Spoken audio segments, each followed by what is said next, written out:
इस वक्त अयोध्या के गहोई धर्मशाला में नई दिल्ली से प्रसिद्ध कथावाचक बाबूराम द्विवेदी जी का आगमन हुआ है, जो नई दिल्ली से ही आए हुए भक्तों को राम कथा का रसपान करा रहे हैं। राम कथा पर इनसे बात करेंगे, जानेंगे, राम कथा पर ये अपने विचार भी रखेंगे। इसके साथ ही अयोध्या की नगरी में है इनकी राम कथा रामनवमी के इर्द गिर्द होती हुई दिख रही है, क्योंकि नवरात्रि इसके बाद रामनवमी आ जाएगी। रघुकुल के रहे हैं राम और यह द्वितीय रामनवमी होने वाली है अयोध्या में रामलला की प्राण प्रतिष्ठा के बाद। कैसे मनाएंगे राम जन्मोत्सव को, क्या होगा खास, हर व्यक्ति कैसे करे सनातनी पूजा पाठ, कैसे करे विधि विधान जो बनाए रामनवमी को इस बार विशेष और महत्वपूर्ण, जानते हैं हम द्विवेदी जी से। रामनवमी पर्व जो है, आपने जो कहा कि द्वितीय मनाए रहे हैं, ऐसा नहीं है, क्योंकि ये तो भगवान को जो जन्म हुआ है त्रेता में, उस समय से परंपरा चली आई है और हम उन्हीं का पर्व मनाते हैं कि जिनके से हमें कोई शिक्षा मिलने वाली होती है। रामनवमी का पर्व सिर्फ ये नहीं कि हमने विशाल आयोजन किया या किसी हमने पंडाल में या किसी तीर्थ में जा कर के विशेष मनाया। हमें तो ये मिल कर के अपने घर घर में मनाना है, अपने परिवार के बीच में मनाना है, ताकि उन बच्चों में ये भाव आए। यदि छोटा है तो उसमें भाव आए कि मैं लक्ष्मण हूँ, उससे थोड़ा बड़ा है तो उसमें भाव आए मैं भरत हूँ, उससे और छोटा है तो भाई मैं शत्रुघ्न हूँ। एक परिवार में हमारे राम जी की तरह मर्यादा भी हो, परिवार में प्रेम भी हो, और उनके संस्कार जो आजकल हमारे बच्चे ना अध्यात्म की ओर, हर कोई बच्चा विदेश जाना चाहता है, उन्हें लगता है भारत में कुछ है ही नहीं, जबकि बाहर के बच्चे आकर के यहाँ आप आके देखेंगे तीर्थों में तो हमारे भारत के परिधान जो वस्त्र हैं, वहाँ की जो लेडीजें हैं वो साड़ी सूट और इस तरह के कपड़े पहन के, और वो गंगा यमुना सरस्वती नर्मदा सरयू में स्नान करके अपने आप को बड़ा भाग्यशाली मानते हैं।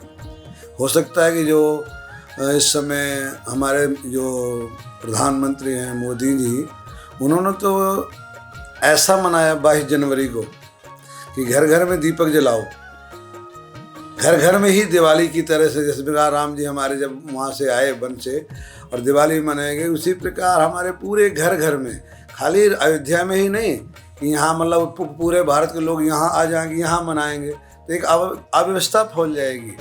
उसी तरह से पूरे हमारे ज़िले में, तहसील में, मोहल्ले में, अपने घर में जो जिस हिसाब से है, कोई ज़रूरी नहीं कि वो नए कपड़े पहन के भगवान के ऊपर खर्चा करके, ऐसा नहीं, जिस अवस्था में वो है उस अवस्था में उस रामनवमी को, जिसको हम आदर्श मानते हैं, मर्यादा पुरुषोत्तम मानते हैं, वो शिक्षा हमारे आंगने आने वाली पीढ़ी में राम जी के समक्ष जो उनके गुण थे वो आए। इसलिए सबको अपने अपने घर में मनाना चाहिए। गुरु जी, एक और बात जानना चाहेंगे, अंतरिक्ष यात्री जो भारत की रही हैं सुनीता विलियम्स, 9 महीने 14 दिन बाद वो लौटी हैं नासा की अंतरिक्ष यात्रा करके। लोगों ने उम्मीद छोड़ दी थी कि वह अब वापस आएंगी। क्या इस पर आप मानते हैं कि साइंस भी, टेक्नोलॉजी भी आध्यात्म को मानती है, ईश्वरीय शक्ति रही होगी को रिटर्न आई है? और दूसरी चीज़, वहाँ पर उन्होंने अंतरिक्ष से यात्रा करने के दौरान जो महाकुंभ की तस्वीर ली है, जो अब भारत के विभिन्न प्लेटफॉर्मों पर जारी की जा रही है, उस पर आपकी क्या राय है? ये तो हमारे पहले ही ग्रंथों में लिखा हुआ है। दोनों शक्तियाँ हैं, देवी शक्ति भी है और जो एक पुरुषार्थ, जो आज भी आप हमारे भारतवर्ष के साधक को देखेंगे, चाहे व्यापारी को देखेंगे, वो जब अध्यात्म में जुड़ता है, जितना भारत का बड़ा व्यापारी है, जितना भारत का बड़ा बड़ा साधक है, वो उसकी श्रद्धा अध्यात्म में होगी। आपका जो ये कंप्यूटर में जो शब्द डाले गए हैं, उस संस्कृत के शब्द डाले गए हैं और कोई शब्द नहीं उसमें आए हैं। उसमें पहले उन्होंने संस्कृत को ही चुना कि इसके द्वारा ही कंप्यूटर में आप जो उन्होंने शब्द डाले जो भी वो किए गए हैं, तो उसमें संस्कृत से ही लिया है। ये कोई चमत्कार नहीं है, उसमें एक शक्ति थी, जैसे हनुमान जी के अंदर शक्ति थे वो जागृत की गई। उसी प्रकार से किसी भी व्यक्ति में जब उसमें एक हिम्मत आ जाती है तो वो कुछ भी कर सकता है। काचु प्रसाद रहा बलवाना, जब जामवंत जी ने कहा कि आप कुछ भी कर सकते हैं। आप छोटे बच्चे को एक बार वो दे दें, एक बार छोटे बच्चे को आप हिम्मत दे दें, अरे तुम कुछ भी कर सकते हो।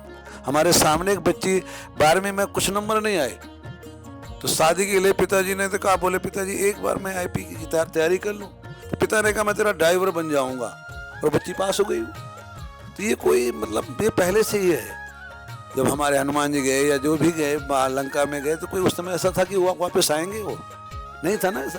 तो ये सब वो एक दैवी शक्ति है, उसमें कुछ भी हो सकता है, उसमें कोई ऐसा वो नहीं। उनके पास तो जो वो गए वहाँ पर, उनकी जो साधना है, जो एक लगन है कि मुझे ये करना है, तो उन्हें करके दिखा दिया। और मोदी जी का पूरा साथ मिला।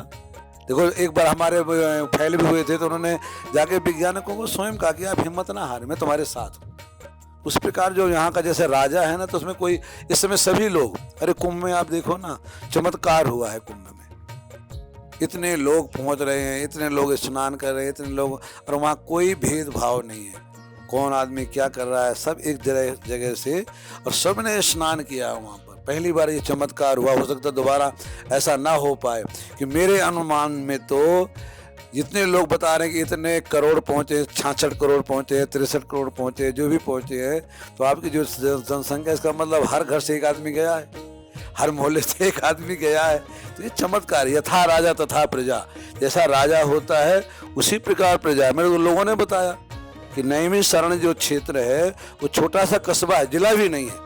वहाँ के लोग बता रहे थे, ब्राह्मण लोग, पंडे लोग, कि इस शहर में 10,000 लोगों की कैपेसिटी है, 10,000 यात्री आए, तो हम लोग घबरा जाते हैं। बोले यहाँ भी पर डे 1,00,000 आदमी आया है। तो कैसे हुआ ये? जब हमारा राजा ही मंदिर में पूजा करने में नहीं घबराता, तो आज देखो इतना रोजगार हमारे भारत में आ रहा है। आपने तो देखा कुंभ के अंदर एक ने दतून बेचने वाले कितना पैसा कमा लिया, एक चाय बेचने वाले ने कितना पैसा कमा लिया, और वहाँ वो कह रहे थे कि हमसे कोई कुछ नहीं बोल रहा है, चाहे हम यहाँ फूल बेच रहे हैं, चाहे हम यहाँ सब्जी बेच रहे हैं, हमारा आधार कार्ड देखा जा रहा है, लेकिन हमसे कोई पैसा नहीं लिया जा रहा। और वहाँ की पुलिस की व्यवस्था देखो, कहीं डंडा नहीं मारा होगा, हाथ पकड़ के आपको आगे किया उन्होंने, और बड़ी उससे। इसलिए ये तो सब हो सकता है, ऐसा कुछ असंभव नहीं है। जुड़े थे मेरे साथ बाबूराम द्विवेदी जी, जिन्होंने अपनी बातों को, हमारे विभिन्न सवालों पर उन्होंने अपनी प्रतिक्रिया रखी। मैं देवेश पांडे, अयोध्या।